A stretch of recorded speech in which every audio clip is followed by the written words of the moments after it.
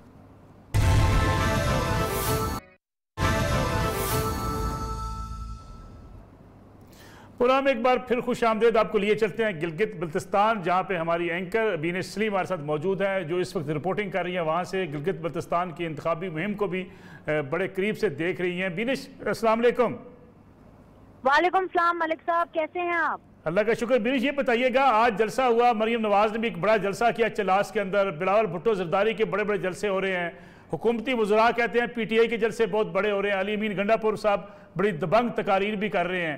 اس وقت حالات کیا ہیں؟ جلسے تو بڑے مسلم لیگ نواز کے بھی ہیں، پیپلز پارٹی کے بھی ہیں، لیکن پی ٹی آئی دعوے دار الیکشن وہ جیت رہی ہے. الیکشن کون جیت رہا ہے؟ الیکشن وہی جیتے گا ملک صاحب یہاں پر جہاں عوام جس کو ووٹ دے گی اور جیتے گی. لیکن ہاں ایک بات یہاں پر طے ہے کہ P M L Pakistan Peoples Party کا ایک کنیکٹ ہے. بلاول بھٹو زرداری صاحب نے پچھلے 18 دنوں سے ایک اگریسو کیمپین چلائی ہے اور مزید یہ کیمپین جاری و ساری ہے. میں آپ کے ناظرین کو یہ بتا دوں کہ نیو ٹیلی ویژن نے سیدھی بات بینش سلیم کے ساتھ نے ایکسکلوسیولی ایک پورا پروگرام آج ریکارڈ کیا ہے بلاول بھٹو زرداری صاحب کے ساتھ میں، اور اس امپورٹنٹ انٹرویو کی کچھ باتیں میں آپ کے ساتھ آج آپ کے شو میں شیئر کر رہی ہوں. اور یہ سب سے پہلے نیو ٹیلی ویژن کے ذریعے آپ ہی کو پتہ چلے گی. جب ان سے یہ پوچھا گیا کہ آپ الیکشن جیت رہے ہیں اور شاید کہیں نہ کہیں آپ کو اسپیس دی جا رہی ہے، یہ ایک پرسیپشن ہے، تو انہوں نے کہا کہ میں ایک سیاستدان ہوں، یہ میرا حق ہے کہ مجھے ہر جگہ پہ جلسے اور ریلی نکالنے کا ایک رائٹ ملے اور اپنی کیمپیننگ کا رائٹ ملے. انہوں نے کہا کہ مجھے صوبہ بدر کرنے کی بات کی جا رہی ہے، لیکن اگر مجھے کوئی صوبہ بدر کرنا چاہتا ہے تو مجھے وہ اریسٹ کرے. میں صوبہ بدر نہیں ہوں گا. ہم عدالت میں گئے ہیں، ہم نے اپیل کی ہے. ان سے جب میں نے ان کی جیت کے بارے میں پوچھا، الیکشن کا اسٹیٹس کے بارے میں پوچھا کہ آپ کیا ایکسپیکٹ کر رہے ہیں، تو انہوں نے بتایا کہ وہ کہاں گلگت بلتستان میں نہیں گئے ہیں. میں 2 دنوں سے نصر اللہ ملک صاحب پاکستان پیپلز پارٹی کو فالو کر رہی ہوں. پی ایم ایل این آج گلگت بلتستان آئی ہے. اس سے پہلے مریم نواز صاحب اور ان کا پورا قافلہ سکردو میں تھے. ایک دن انہوں نے اسلام آباد میں گزارا اور آج وہ واپس گلگت بلتستان میں انٹر ہوئے ہیں. لیکن پیپلز پارٹی نے ایک بڑی اگریسو کیمپین چلائی ہے. نو ڈاؤٹ بلاول بھٹو زرداری ایک کنیکٹ بلڈ کرنے میں کامیاب ہوئے ہیں گلگت بلتستان کے عوام کے ساتھ. جس طرح بلاول صاحب یہ کہتے ہیں کہ ان کا صرف ایک نسل کا کنیکٹ نہیں، 3 نسلوں کا کنیکٹ ہے، تو کہیں نہ کہیں ایک سافٹ کارنر پیپلز پارٹی کا ہے. لیکن ساتھ ہی ساتھ پاکستان تحریک انصاف، کیونکہ ڈائنامکس گلگت بلتستان کی نصر اللہ ملک صاحب آپ بہتر طریقے سے جانتے ہیں، وہ اس طرح کی ہے کہ وہاں پر اگر جو پارٹی فیڈرل میں ہوتی ہے، لوگ یہ سوچ کر کے ووٹ دیتے ہیں گلگت بلتستان کے اندر، کیونکہ تاکہ ان کو وہ چاہتے ہیں کہ ان کا جو گلگت بلتستان ہے اس کو ایک پروفیشنل صوبے کا سٹیٹس ملے، اس کو وہ اختیارات ملے جو پنجاب، سندھ، خیبر پختونخوا کے پاس ہے. تو لوگ اس لالچ کے ساتھ بھی ووٹ کرتے ہیں کہ جو پارٹی فیڈرل میں ہے اس کو ووٹ کرے تاکہ. لیکن بینش ایک آج مریم نواز کا جو جلسہ ہوا بڑا جلسہ تھا، پی ایم ایل این اس کو بڑا پروپیگیٹ بھی کر رہی ہے، لیکن ایک عمومی تاثر یہ ہے کہ پی ایم ایل این کے اپنے کینڈیڈیٹس ہی نہیں ہیں، ان کے تمام حلقوں میں امیدوار ہی نہیں ہیں، پھر وہ حکومت کیسے بنا سکتی ہے؟ جی unfortunately P M L N کے ساتھ یہ ہوا ہے کیونکہ کچھ امیدوار just right before the election وہ جو ہے انہوں نے پاکستان تحریک انصاف جوائن کر لیا ہے. بلکہ مزے کی بات یہ ہے کہ گلگت بلتستان کے جو پی ایم کے جو کینڈیڈیٹ ہیں وہ پہلے پی ایم ایل این میں تھے اور ابھی چند مہینوں پہلے ہی تقریباً کچھ مہینوں پہلے انہوں نے پاکستان تحریک انصاف کو جوائن کر لیا اور وہ حافظ صاحب کے جو ہیں اپوزٹ وہ الیکشن کنٹیسٹ کر رہے ہیں. تو آبویسلی اس حوالے سے پی ایم ایل این کے ووٹ بینک میں ڈینٹ ضرور پڑے گا کیونکہ یہاں پر کینڈیڈیٹ کا ووٹ ہے. اور آپ یہاں کی ڈائنامکس کو بھی اتنے سالوں سے صحافت آپ کر رہے ہیں ملک صاحب، آئی ایم شیور کہ آپ یہاں کی ڈائنامکس کو سمجھتے ہیں اور آپ یہ سمجھ پا رہے ہیں کہ میں جو رپورٹ کر رہی ہوں اس کی کیا امپورٹنس ہے.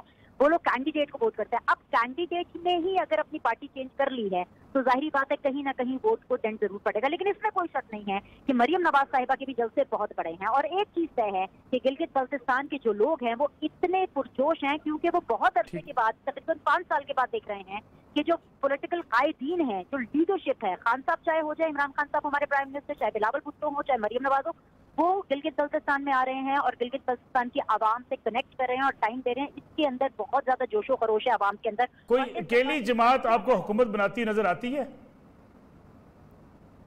یہ کہنا قبل از وقت ہوگا، لیکن اگر آپ تجزیے کے پوائنٹ آف ویو سے پوچھے تو میرا یہ خیال ہے کہ شاید کوئی ایسی اسٹیج آئے ایک ٹائم پر کہ مے بی پیپلز پارٹی یا پی ٹی آئی کو مل کر حکومت بنانے کا موقع ملے۔ یہ سوال میں نے بلاول بھٹو زرداری صاحب سے اب سے تھوڑی دیر پہلے پوچھا اور انہوں نے اس کا جواب دیا کہ ایسا کبھی نہیں ہو سکتا۔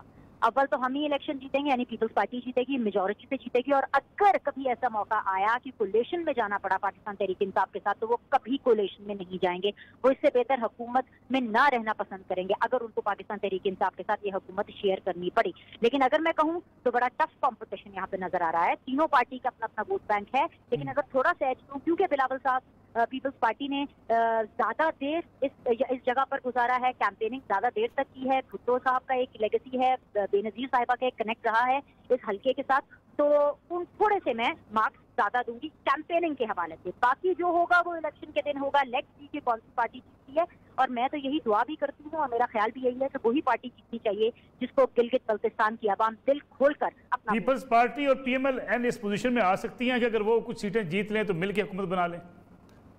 پیپلز پارٹی اور پی ایم ایل این کو شاید اکٹھے حکومت بنانے میں پرابلم نہ ہو، لیکن اگر میں گراؤنڈ پر بات کروں، الیکشن کیمپیننگ کے حوالے سے بات کروں تو یہاں پر یہ سچویشن لگ رہی ہے کہ پاکستان پیپلز پارٹی اور پی ٹی آئی شاید تھوڑی سی پی ایم ایل این سے آگے جا رہی ہے۔ اس کی ریزن یہ ہے کہ پچھلے 5 سال پی ایم ایل این کی یہاں پر حکومت تھی، یہاں پر حافظ حفیظ اللہ صاحب جو ہیں وہ یہاں پر تھے جی، اور یہاں پر ہم نے دیکھا کہ گلگت بلتستان میں انفراسٹرکچر کو لے کر کے ابھی بھی بہت سے پرابلمس ہیں۔ ٹھیک ہے کام ہوا لیکن ابھی بھی بہت سے پرابلم ہیں، اور آپ جانتے ہیں کہ جو حکومت ابھی ریسنٹلی گئی ہوتی ہے اگر وہ اس لیول پر up to the level perform نہ کرے تو ایک تھوڑا سا ایک ڈائسیکٹنگ ووٹ بھی ہوتا ہے۔ ایسا نہیں ہے کہ پی ایم ایل این کی حالت بہت بری ہے، لیکن ہاں اب کیونکہ مریم صاحبہ گلگت بلتستان میں آئی ہیں اور ایکسٹینسولی 4 دن گزاریں گی، ہو سکتا ہے کہ اس الیکشن کیمپیننگ کے بعد اس کے ووٹ بینک میں اضافہ ہو اور ووٹ بینک تھوڑا چینج ہو، لیکن آج کی سچویشن بہت شکریہ بین سلیم صاحبہ گلگت بلتستان سے ہمیں رپورٹنگ کر رہی تھی، بتا رہی تھی وہاں گلگت بلتستان کی انتخابی مہم کس طرف جاتی دکھائی دیتی ہے۔ انتخابی مہم